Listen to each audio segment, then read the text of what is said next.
Hey, this is Stepan with Claire Online Video, and I'd like to welcome you to this tutorial on tips when live streaming with your DJI Phantom drone. Before we get started, here's a few things we recommend. Make sure you have the latest firmware update from the official DJI website. Charge your batteries and dust off your lens. Reset your settings to the factory default if you've been shooting in RAW or C-Log modes. I recommend using the Vivid mode, as your video will go through layers of compression with channels like Facebook and YouTube. For optimal audio quality, you should use an external mic. Something like the Rode Smart Lav is a good choice that works with iPhones.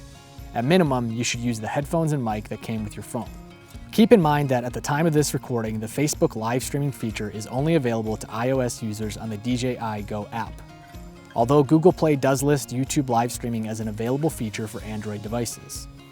Remember that your phone uses its cellular signal to live stream, so remote areas may be a challenge. Finally, for safety, we like to have a minimum of a two-person crew, one person to handle the social interaction during the stream. This frees up the pilot to focus on flying the drone. So one of the ways we like to use this live streaming feature is for behind-the-scenes material.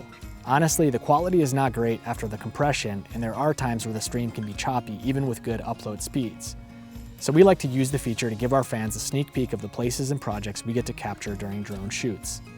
To get started, both YouTube and Facebook accounts can be enabled under the General Settings panel in the DJI Go app. You can choose to set up either live or private streams through Facebook and YouTube.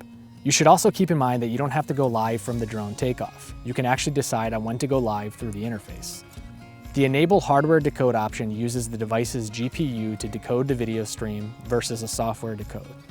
We've been told that this provides a consistently smoother overall video quality.